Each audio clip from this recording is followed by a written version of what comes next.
أعوذ بالله من الشيطان الرجيم. بسم الله الرحمن الرحيم. الحمد لله رب العالمين. الصلاة والسلام على أشرف الأنبياء والمرسلين سيدنا وسيد الثقلين جد الحسن والحسين أبي القاسم محمد مصطفى. اللهم صل على محمد وآل محمد. ناظرین و سامعین، السلام علیکم ورحمۃ اللہ وبرکاتہ. ہماری دوسری نشست سیرت امیر المؤمنین علی بن ابی طالب علیہ السلام کے اوپر ہے اور نجف اشرف سے. میں ممنون و مشکور ہوں انتظامیہ کا کہ انہوں نے ہمیں موقع دیا کہ سیرت امیر کائنات کے اوپر گفتگو کرنے کا، اور اللہ تعالیٰ سے دعا گو ہوں کہ اللہ تعالیٰ ہمیں اہل بیت کی سیرت پر چلنے کی توفیق عطا فرمائے. قال امیر المؤمنین علیہ السلام: من علمنی حرفا فقد سیرنی عبدا. جس نے امیر کائنات امیر المؤمنین مشکل کشا فرماتے ہیں کہ جس نے مجھے ایک حرف سکھایا گویا اس نے مجھے اپنا غلام بنا دیا. اور اس کے بعد ایک اور مقام پر امیر کائنات مولا مشکل کشا حضرت علی علیہ السلام فرماتے ہیں کہ رضینا قسمت الجبار فینا لنا علم وللأعداء مال. ہم اللہ کی اس تقسیم پر راضی ہیں جس نے ہمیں یعنی ہم سے مراد اہل بیت علیہ السلام کو علم سے نوازا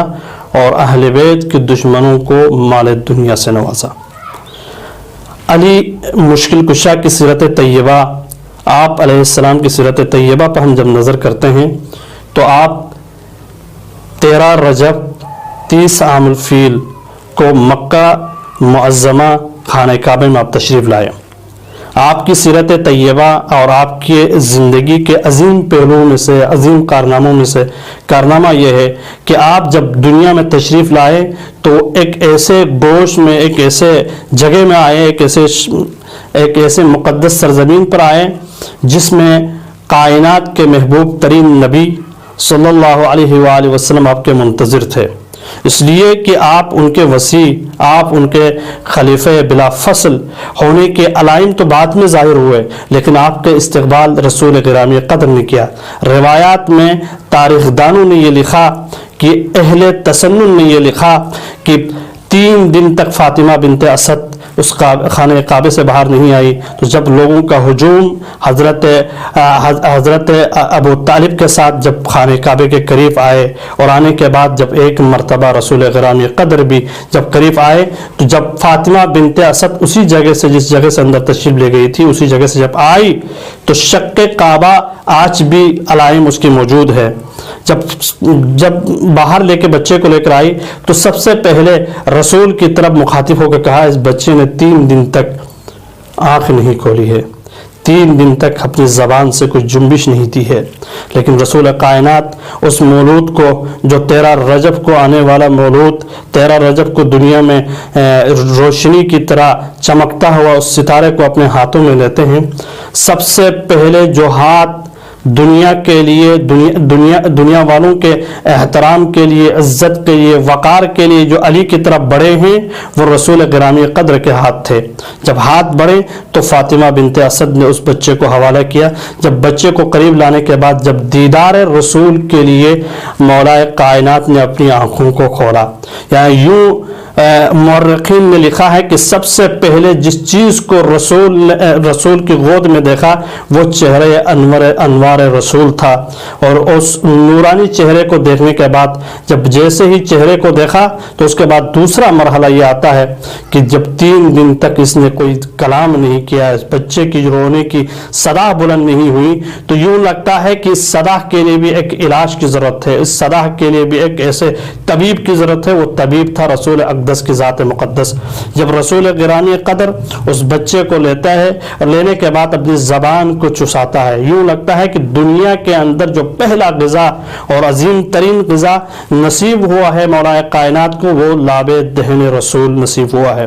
اور یہ مرحلہ ابتدا تھا جو استقبال رسول کرتے ہیں. جب استقبال رسول نے کیا تو دوسرا مرحلہ جب اسی 13 سال مورخین نے لکھا، بعض نے 12 سال لکھا، دعوت عشیرہ کے موقع پر کہا کہ میں ایک دعوت دینا چاہتا ہوں، اس پہ کوئی جو میرا مددگار ہو، کوئی ہو جو میرے ناصر ہو، تو سب سے پہلے جو مددگاری کے لیے، نصرت کے لیے جو اٹھا ہے اس مجمع میں سے، وہ سب سے چھوٹے بچوں میں سے مولا کائنات کی ذات تھی، جو سب سے پہلے 13 سال کا بچہ، یا بعض روایات میں، بعض تواریخ میں 12 سال کا بچہ، جو آگے بڑھ کے دعوت ذو العشرہ میں کہتے ہیں کہ یا رسول اللہ لبیک یا رسول اللہ، سب سے پہلے رسول کے لیے لبیک کہنے والا یہ بچہ ہے جو 13 سال میں لبیک کہتا ہے۔ اور یہ مرحلہ صرف یہاں پہ تمام نہیں ہوتا ہے، بلکہ آگے بڑھنے کے بعد رسول کائنات کے بارے میں خود علی فرماتے ہیں کہ مجھے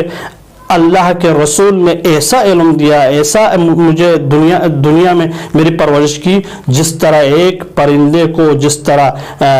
اب اس پرندہ جو ہے نا ایک دانہ صابن لے جا کے بچے کو کھلاتی ہے، اسی طرح اللہ کے محبوب رسول نے مجھے اس طرح علم دیا ہے جس طرح علم لدنی سے میرے لیے منتقل کر دیا۔ روایات اور تواریخ کے مطابق مولا کائنات یہ فرماتے ہیں کہ 1000 باب رسول سے میں نے سیکھا ہے، اس 1000 باب میں سے میں نے ہر ایک باب میں 1000 باب پیدا کیا، اسی لیے رسول دو جہاں نے فرمایا کہ شہر علم کا دروازہ علی ہے، یعنی یوں لگتا ہے شہر علم کا جو دروازہ ہے وہ علی کے ذات ہے، اسی انا مدینۃ العلم و علی بابھا، اس حدیث کا اتم مصداق مولا کائنات ہے، یعنی شہر علم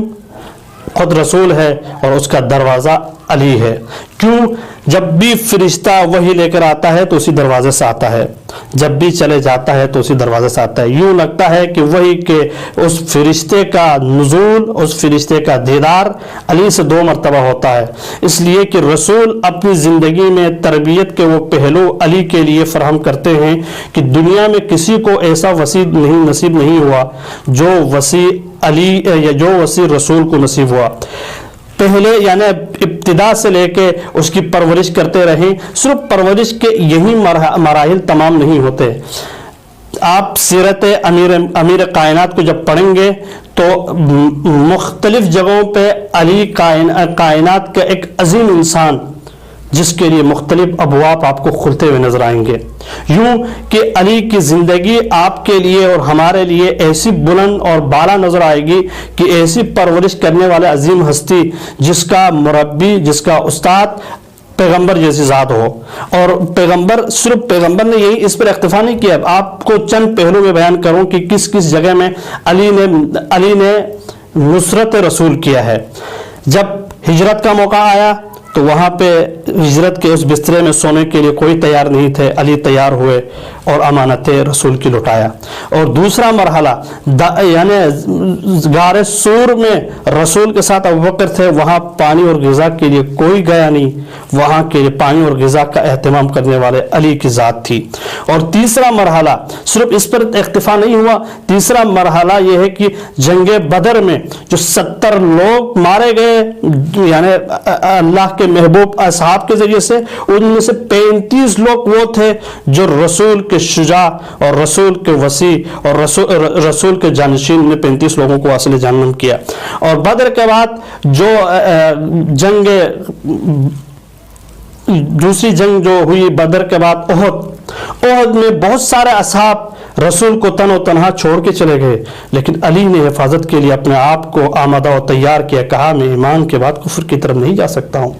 اور یہ مرحلہ نہیں بلکہ ایک اور مرحلہ آیا جس پہ کوئی جانے کے لیے تیار نہیں ہے، یہ وسیع پیغمبر بن کر کہا کہ یا رسول اللہ اگر آپ حکم دے دے تو میں جاؤں جنگ احد، جنگ خیبر، کیونکہ وہاں کل کفر کا مقابلہ کرنے کے لیے آمادہ و تیار تھے، یہاں پہ کل ایمان کو تیار ہونے کی ضرورت تھی۔ وہاں پہ کوئی اس جنگ کو فتح نہیں کر سکتے تھے الا امیر کائنات مولا مشکل کشا کی سیرت طیبہ میں ملتی ہے کہ رسول کا جو حکم ہوا اس کے لیے لبیک اس وقت سے کیا جب زبان چوسا، علم حاصل کیا، رسول کے دوش پر کھڑے ہو کر جو بتوں کو وہاں خانہ کعبے کو پاک کیا، بتوں کو توڑا، وہ ذات کوئی نہیں، کوئی اور نہیں ہے، وہ علی کی ذات ہے۔ علی کی سیرت طیبہ ہے کہ جو اپنی سیرت سے بتلایا کہ میں جب چلتا ہوں تو اس اونٹنی کے بچے کی طرح چلتا ہوں کہ جو اونٹ آگے آگے ہوتی ہے اور بچہ رسول کے پیچھے پیچھے میں چلتا ہوں، اپنے آپ کو اس طرح تشبیہ دیا عرب کے اس دور میں جو سب سے جو چیز شباہت دینی تھی، جس کو کہے کہ پہلو بہ پہلو قدم بہ قدم چلنے کا، وہ اس نے اس زمانے کے حساب سے دیا، جس کو پسند بھی بہت زیادہ کیا جاتا تھا۔ اور یہاں پہ مرحلہ ختم نہیں ہوا، جب انصاف اور عدل کا جب تقاضا آتا ہے تو وہاں جب دیکھیں کہ عثمان کے لیے لوگ محاصرہ کر کے اس کو قتل کرنے کے لیے لوگ آ گئے، تو علی نے وہاں پانی کا انتظام، تعام کا انتظام وہاں پہ بھی کیا، اپنی چیزوں کو، اپنی ذاتی چیزوں کو اس کو فوقیت نہیں دیا، بلکہ اسلام کی ترجیح اور اسلام کا وقار یہ تھا کہ وہاں اس چیز کو انجام دیا جائے۔ صرف اس مرحلے پہ بھی نہیں ہے، بلکہ ایک مرحلہ ایسا بھی آتا ہے کہ دنیا والوں کے سامنے اگر علم کا اظہار کرنا ہو تو کوفے کے منبر پہ بیٹھ کے سلونی سلونی قبل ان تفقدونی کا یہ علم اللہ کے محبوب نبی کے وسیع نے یہ بیان کیا۔ سیرت مولائے کائنات میں ملتا ہے کہ اپنے اس شقی اور اپنے اس ظالم قاتل کے لیے بھی کہا کہ حسن کو قریب بلانے کے بعد کہا اگر میں زندہ رہا تو میں خود اس کا بدلہ لوں گا، اگر میں زندہ نہیں رہا تو لہٰذا ایک تلوار مجھ پہ لگی ہے، لہٰذا آپ بھی ایک تلوار لگانا۔ جب سجدے میں جب ضرب لگی ہے تو علی نے یہ آواز دی فَاسْتُو بِرَبِّ الْقَعْبَةِ، رب کعبے کی قسم آج علی کامیاب ہو گئے۔ وَمَا عَلَيْنَا إِلَّا الْبَلَاغُ الْمُبِينُ۔